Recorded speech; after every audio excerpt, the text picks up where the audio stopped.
Okay, folks, time to get serious. You people in Alberta got to get serious. This separation issue is being supported full blown on by the American MAGA movement under Trump, the Russians, and who knows whom else they've enlisted. And it's serious. It's not, don't kid yourself. Their goal is to divide and conquer. This is why the conservative movement is being pushed across North America and the world.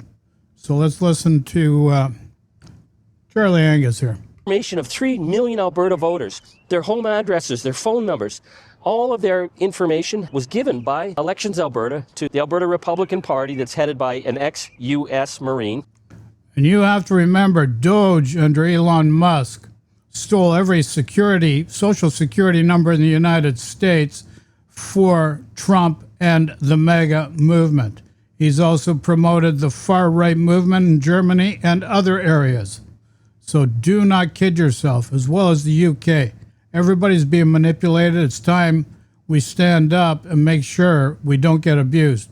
We can do it peacefully, but we've got to make sure you turn out, turn up, because they're going to work to divide and conquer everyone. And lo and behold, all that information was doxed. It was put online in a searchable database that was then handed over to the conspiracy nutters. This is a complete abuse of democratic privacy and rights. What it means is that this information could be used by creepy ex-boyfriends to track their wives. It could be used to target people, to threaten people. Angus is going on a bit of a tangent here, but I've been through this before. They're looking to divide and conquer. So this conservative movement, we've got to nip it in the bud. Pierre Poilievre and his gang at all, we got to take them, subdue them till this is over, and then they can just go back to playing their nonsensical games.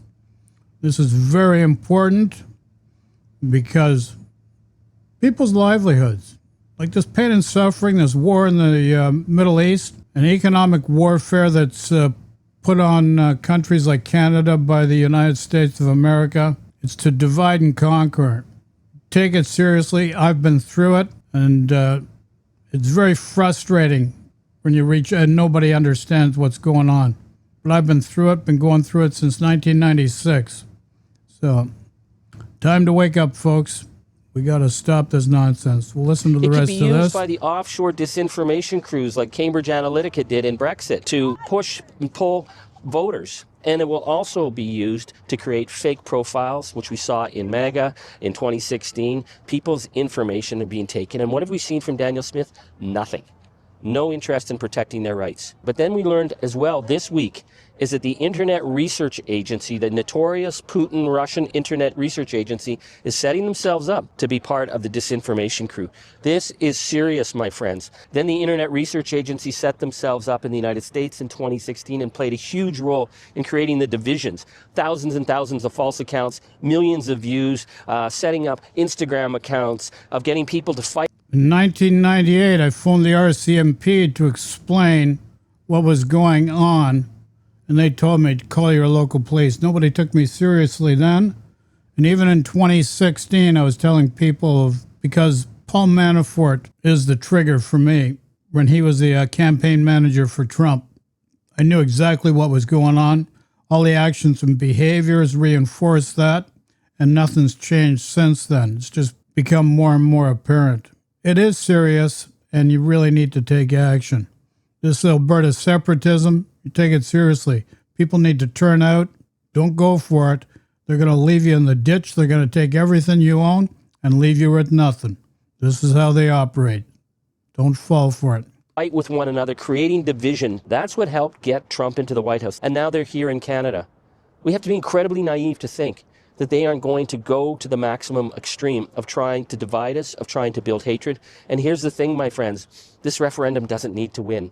Anyone who says, oh, don't worry, they don't have the numbers, don't understand the Donbass playbook. They don't need to win the referendum in order to say the referendum was stolen from them. They don't need to win the referendum in order to have all their offshore sites pretending to be Alberta separatists and Alberta independence voices, demanding that we go to the Coutts border in a convoy to call on the United States to come and help us. And you don't think that Donald Trump will use the chaos that's being created in Alberta to undermine us because they can't beat Canada from the outside. Hey, it's being promoted by Trump. Trump's behind this. Don't kid yourself. And once Trump's health fails, Project 2025. That playbook is in play. All the characters are in play. All the loyalists are in play. Pete Hegseth, friggin' underground Nazi. So Scott Bessent, these guys will sell their soul for $1. Lutnick paid Congress just recently $5 million because, his Ponzi schemes and money laundering would have become public, so he doesn't have to go to any committee or be a witness for anything. This is what they're doing. Now watch this. This is new. This is new stuff here. Why is this noodle seller in Indonesia lying about being a Canadian who supports breaking up the country? Well, it is about money. Money. We dig into recent posts in the most popular Facebook groups for Alberta separatism. Following the digital clues, we spot more than a dozen accounts in Pakistan, India, Sri Lanka, and Indonesia, some of whom are stealing content from real Canadians. I feel absolutely violated. Getting tens of thousands of reactions and comments, and posting about how they're being paid by Meta, Facebook's parent company. But here's the other thing. They're going to spoof IP addresses, and they're going to show up in France, in Denmark, in various other places. So this is only just part of how they play this game. Unless you've been through it, you don't understand. Take it seriously. Don't let it go by. This is a serious matter. Let's go down the rabbit hole.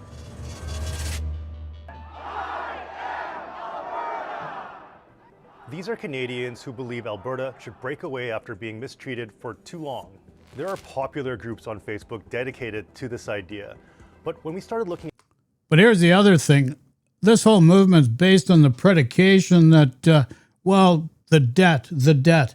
And Preston Manning's been doing this years ago with Jordan Peterson. None of these people know how money really works. They have no clue what they're doing. So they're creating a movement. They're falling in behind, and they're going to get caught out. They're going to get squeezed out. There's bigger players in this game. And guys like Preston Manning and others are going to get squeezed out. Once they're going to get what they want, then once they get squeezed out, they'll be forgotten. At their members, we noticed something odd.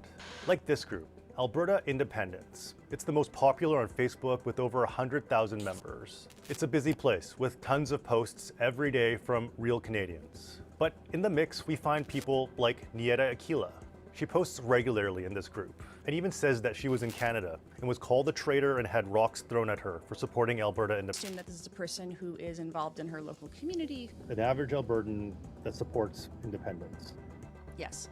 But she's not what she appears. We go to her page and find she lives in the city of Palembang in Indonesia. She mostly posts about her daily life, food she eats, and she sells homemade noodles. And that post about being harassed, she stole that from a real Albertan. We reverse image search and find the post was first made by Brock Ireland from Edmonton. Hey Brock, how's it going? Were you aware someone might have been copying your posts and reposting it other places without your knowledge? No. I feel violated. I feel absolutely violated. Oh, for sure, because this is wrong. That's how scammers maybe try to monopolize on stuff, and they use that to their gain. Why is someone from Indonesia posting about Alberta? What you're seeing is somebody who has realized that there is a real movement of people who are genuinely upset or passionate about a political cause. A lot of people think that when people are in their groups manipulating them, it must be a political operation. No, it's actually much more often financially motivated because it is so easy to do this. It doesn't end there. We even find what appears to be a network operating in these groups. Check out these 3 accounts. They've raked in tens of thousands of reactions and comments. Here's why we think they're linked. They're all admins of this small Alberta separatist Facebook group, and the pages say 2 have links to Pakistan and the US. They see trending topics. They see a topic like Alberta referendum, and they know that they can get a lot of attention and clicks on content. Now, this is just a taste of the accounts we find, but there's one more we should mention. Riri Sire, another account that Facebook says is run by people in Pakistan, even posted this: foreign interference or Albertans speaking for themselves. That's a bit ironic. There are two kind of primary beneficiaries of this. One is the grifter, who is monetizing. The other is the platform itself, the ad revenue monetization around the attention that they're getting. Okay, so what do these people get out of pretending to be Canadian? Well, we find some of them bragging about being paid by Meta. Here, Nieta shows her earnings from the time she was posting in separatist groups. This is part of Meta's program to fill Facebook with content that keeps users on the site by paying creators, monetizing their reels, photos, stories, and text posts. Post a photo, make money. Post a status, make money. Is Facebook paying overseas people to promote Alberta separatism? Facebook is paying users to monetize hot button topics. Should Facebook be doing something about this? Should they be taking these posts down? Should they be monitoring it better? They have to do better. They have to regulate it more. We share our findings with Alberta. I did a video on that before. Need to regulate social media. This is what Elon Musk has been doing with X, formerly Twitter. And it can be regulated so that there's both sides being put on the plate, on an even keel. Instead of bias towards controversial topics, they do it on purpose. These oligarchs, Facebook, Zuckerberg, you've seen them. They're right there in MAGA South's tent. And just because you don't see them up north, don't think for a second it's not being done. My father-in-law was Canadian. He put Trump in position with the properties and in Panama. He set everything in the framework up for Trump. The Russian hoax was not a hoax. My father-in-law was doing $97 billion a month laundering money back in the early 2000s. This started in 1992. I became aware of it in 1996, and it's still going on, and it's just gotten stronger. Don't fall for it, because once it's done, you'll be done. It's simple as that. Let's see the rest of this video. Independence group admins. They say 95% of members list Canada as their country of origin, but they take this issue seriously and will continue monitoring and removing suspicious activity. That topic is bigger than Alberta separatism. That is a thing that is unfortunately a major issue with social media today. Meta has a responsibility to enforce its authenticity and monetization. They don't care. If there's anything you want us to investigate, reach out at vi@cbc.ca. You have to understand, it's all about money. They don't care about anything else. Zuckerberg, Peter Thiel, Palantir, they're in the UK. They're stealing information on UK citizens. They did it to the American citizenship. It's tragic what's going on, but do not fall for it. You've got ICE that's under the direct influence of the administration directly under Trump. Not even the federal rangers can do it. No sheriff, nothing can do anything about ICE because of the way it's set up and is directly under Donald Trump's control. That's why he invested so much money in it. And what they've done and what they did in Minnesota and what they're doing right now, you don't hear much about it, but these huge warehouses are internment camps, and they're already in operation in the United States. They're going to take Alberta, Danielle Smith. It's much bigger than her. She doesn't play the game. She'll be taken out. This is the way they operate. Don't give them a chance. Time to wake up and do something about it. Let go of this pain and suffering. Move into benevolence, harmony, and abundance. And it's just a matter of people, you have a voice. Make your voice heard. Make sure you get the right people in government. Let's make sure we take care of ourselves. Love and peace to y'all. Questions, comments, throw in the comments section. Ciao for now.